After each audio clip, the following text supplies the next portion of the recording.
here at the $12,000 house. I'm in between renters and I need to cut the grass. There's actually already someone new moving in, but I wanted to show you what it looks like inside, and I have done absolutely nothing. I just went in it for the first time and I could not believe it. So here we are on the porch.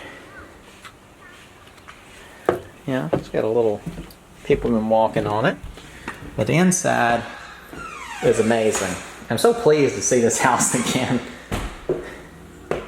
Again, I have done 100% nothing. I just unlocked the door and peeked in. There are just a few little nail holes in the walls. Other than that, I can't see anything. I haven't even looked in here yet. Let's see. This still looks brand new. Power's on, so the new guy must have moved it into his name already. That's the access panel to the shower and stuff. I mean, the owner's manual to the water heater's just sitting there. This place is so clean. But it was amazing. The fella who lived in here before, it was a guy and a girl were living in here. And I came in here one time because I added a pressure reducing valve, I think. No. I had to set the pressure on the pressure tank. I never did that. So it caused the pressure relief valve to blow when the water heated up. Again, the place looks so nice. Even the blinds are okay. That is the one thing that for whatever reason you can never keep in a rental house. Many blinds get torn to shreds. So a little black scuff mark. I'm trying to find some stuff now. Doesn't look like anything's going on in here. They didn't rip this down. Most people want to tear that down for good measure. All the lights still work. And this is the same light bulbs I put in here. Bought a big pack of those LED light bulbs. It's a great thing. They'll last so long. I mean, I can't believe how clean everything is. I mean, this looks brand new. Yes, it is only a year old, but I've seen what some people are capable of in only a year. Let's see. That feels fine. Hadn't been any leaks. See if they left a present. No presents. I'm amazed. And they didn't overdo the nails and whatnot. There's a little scuff right there. Some sort of a tadpole right there. A couple little spots right there. It looks like maybe a piece of furniture was right there and some rub marks. But again, this place is looking nice. So I'm getting asked all the time, how much money did you spend? Let me get in front of this window. If I stand in the door, everybody see me stand there filming myself talking, it'd be weird. How much did you spend on this house? Everyone watches. I think over 8 million views on the final video on this house. And it's called $12,000 House One Man Renovation. There were more than one man, me being the one man, but I did like 99% of the work. I had somebody come in and nail down the shingles, but for what the project was, I considered a one-man thing, pretty much. So I spent $12,000 to purchase the house, and then I spent about $15,000 to renovate the house. So those two numbers added up are, is that $27,000? Yes. Roughly. There's always costs that are hard to kind of keep up with. You know, there's gas, driving back and forth, all that kind of stuff. And everyone tells me to factor in my time. You know, think about what a lot of people are doing. At the end of the day, I'm doing this versus something that doesn't make a bunch of money. Also, everyone says, yeah, you could have spent a lot less than that. I mean, you're really splitting hairs when you're talking about buying houses for less than $12,000. I've bought houses between $5,000 and $15,000 for like this kind of stuff. I've spent a lot more than that on another one, but that was a different type of thing. when you get down into that low amount, like say somebody said they could have bought this house for $8,000. Well, for one, you weren't there making the deal, so you don't know what you could have done. Also, a lot of people ask, you should have painted the outside trim white, or you should have painted the interior walls a better color. You could have rented the house for more. Painting the color of the walls a different color isn't going to make you be able to raise the rent. And if somebody pays more for a colored wall, I don't know what they're doing. Let me not lean against these walls. They're too clean for that. What sets rent is location and then the amount of bedrooms in it. After that, there may be very, very, very slight variations in rent depending on different variables. But this house rented for $595. And then when it went to it rented in one day last time. Then this time, when I was re-renting it, it kind of has been sitting for a while, but I don't allow pets in this house. I just didn't want them. And so it kind of sat for a while. Then what did I do? I dropped the price. I dropped it to $525, and it rented within like 3 days. So that little bit of difference in price got it rented really quick. And it is being rented by a single fella, I believe, that is going to be getting married this year, and then they're going to move in here for, supposedly, everybody says what they're going to do and something different can happen, but supposedly living here for a few years and then probably end up buying their house. The fellow who lived here for a while he was kind of getting ready and applied for a mortgage and bought a house. So that's why he was here. And what do you expect from a guy who keeps a house this clean? This was a single dude. Now, he did have his girlfriend here too, but a single guy kept this place. And y'all saw my other house, the 4 years of pizzas, what that did to the oven. Let's check the oven for fun. Look at that. It's amazing. I should have offered that guy lower rent just to keep him here. But, he did the right thing. He went and bought himself a house. But yeah, what else was I going to say? I'm trying to think of all these common questions people want to ask on the other video. Oh yeah, when you spend, in this case, $27,000 on this house, I spent an enormous amount of time. Again, what are you doing with your time? I don't mean that critically, but what are you doing with your time? But it's like as soon as you're talking about spending time and money on something like this, everybody turns into a real estate mogul and knows exactly how to economize their time flawlessly and how to allocate every single dime. Yet, they're sitting on their sofa watching YouTube. And again, I don't mean that. I'm more talking about the a-holes that want to just tell you everything you're doing wrong. But let's just say I am doing it wrong. I do it wrong and I get it finished and it's a house that's rented. I own it outright cash. I don't know a dime on it. It starts producing money and I start putting that money on a different house. I do the next house all wrong and then I get that house rented. Do the next house all wrong. Since I started this house to now, I've got this one rented, bought and rented another one, bought and working on another one. So you just keep on moving. Don't worry about having everything be right. Don't worry about what everybody tells you you're doing wrong. There is sort of a general kind of, you want to be a little bit careful with what you're doing. And there are better ways and worse ways to do things, but not doing anything is worse, is pretty bad. So I say, when you're trying to choose what to buy, this house is an excellent rental location. It's not like the best location for wanting to buy and, sell a house, maybe this particular street. But it's a great rental location. It's a one-bedroom house, so that's kind of a weird thing, but it's unique at the same time. So it's kind of like that person who wants something real small that don't want to live in an apartment. It's also all brand new. There's, what can go wrong in a little house like this? Anything that goes wrong is stuff that I can just jerk out and put a new one back in, like if it's an appliance goes bad. But it's totally rewired. It's got a, upgraded electrical service, all new plumbing, all new subflooring, flooring.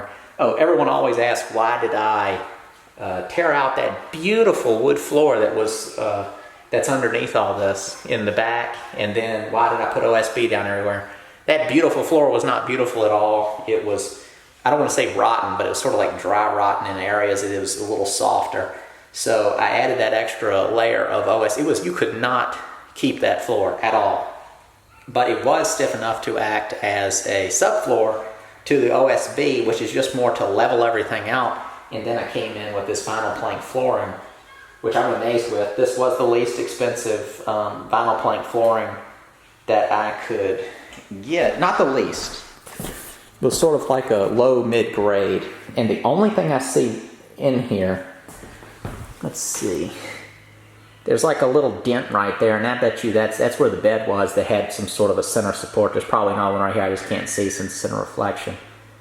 But this place is beautiful. This gets me excited about the house that I'm working on now. That it's not wrong to go ahead and get a house nice that first time you acquire it. Look at this.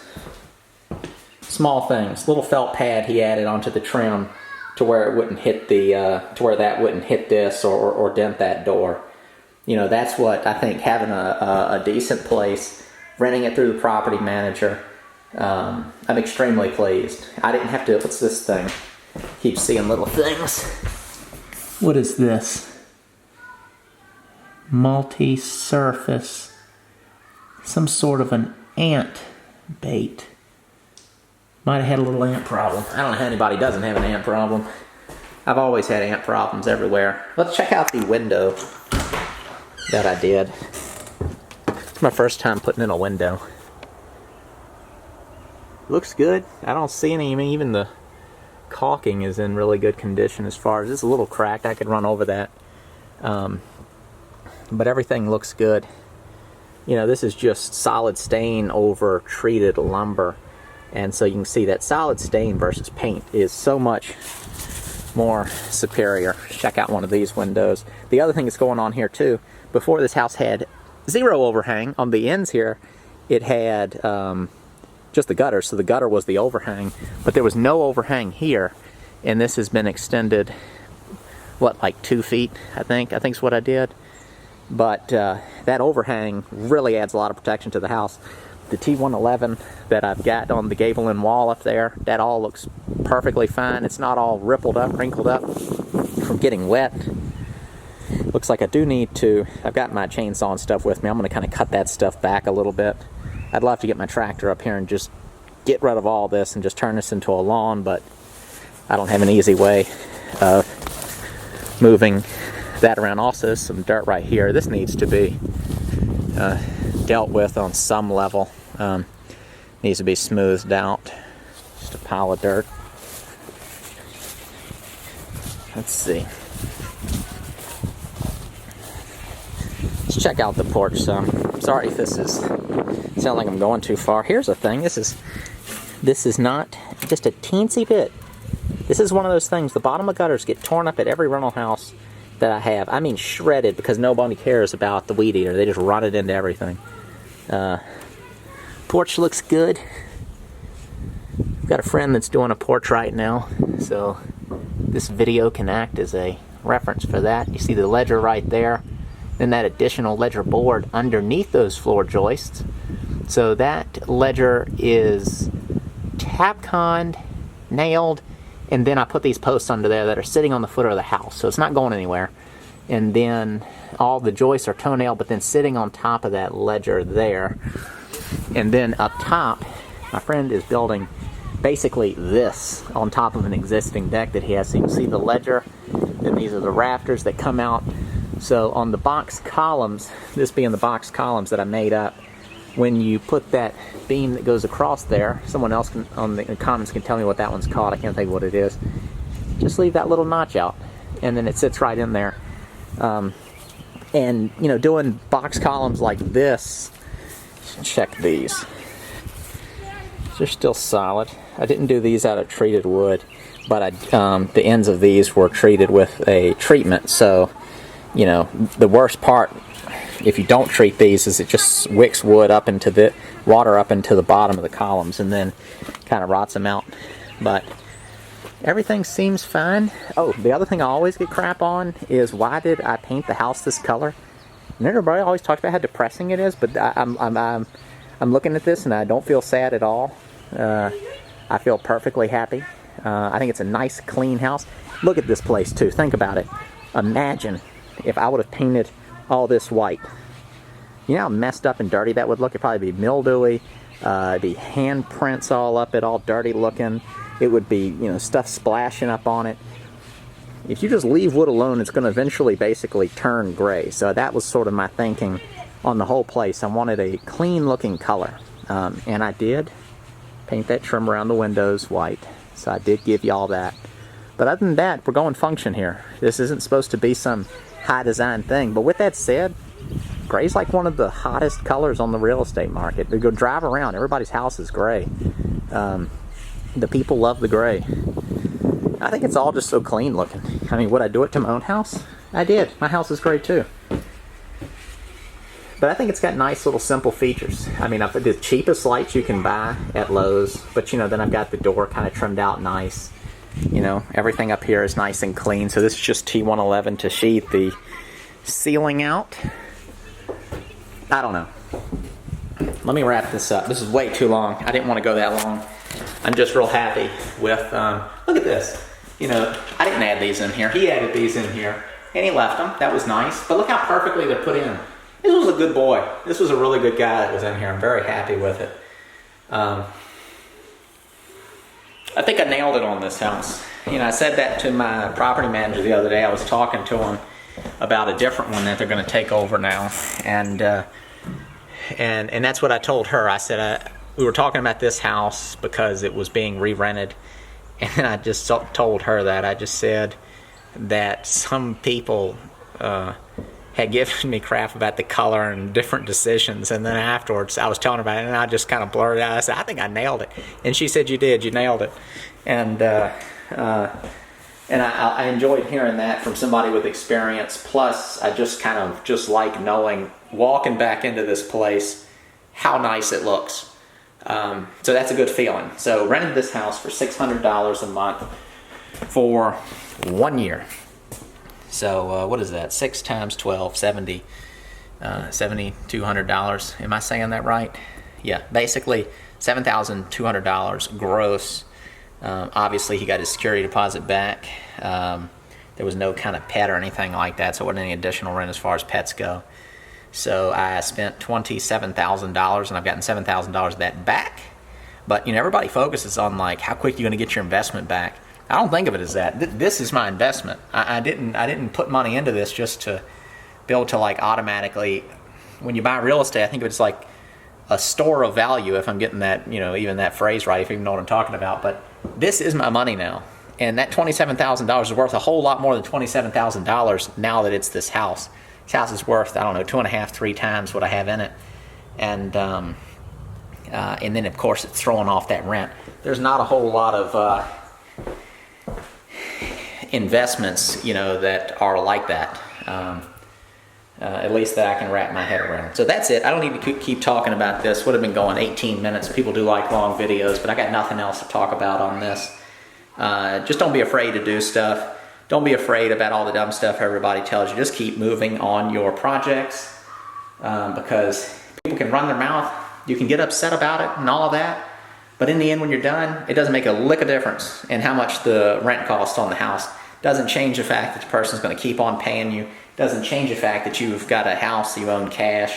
Doesn't change the fact that that house is worth whatever it's worth now. Just do it and move on. Thank you for watching.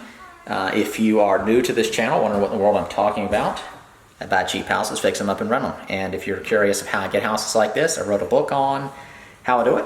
It is going to be the first link in the description below. You can buy it as a PDF. Everyone's always asking, do you have a printable version? That is the print version. You can buy it, read it on whatever you got, or buy it and print it and read it on paper from your home printer, UPS store, FedEx store, Kinko's, wherever you print things.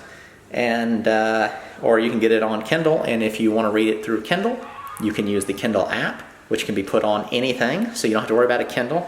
Everyone's always trying to get me to do something crazy, like email it to them. I'm not going to do that. Just do it the way I've got it, or patiently wait for one day when I finally finish the paperback version and then the audiobook version. I'm also working on another book too right now, several actually, and I hope to do those in the next couple months. I enjoy doing the books and enjoy putting them out there because a lot of people seem to like them. Thanks for watching. See you next time.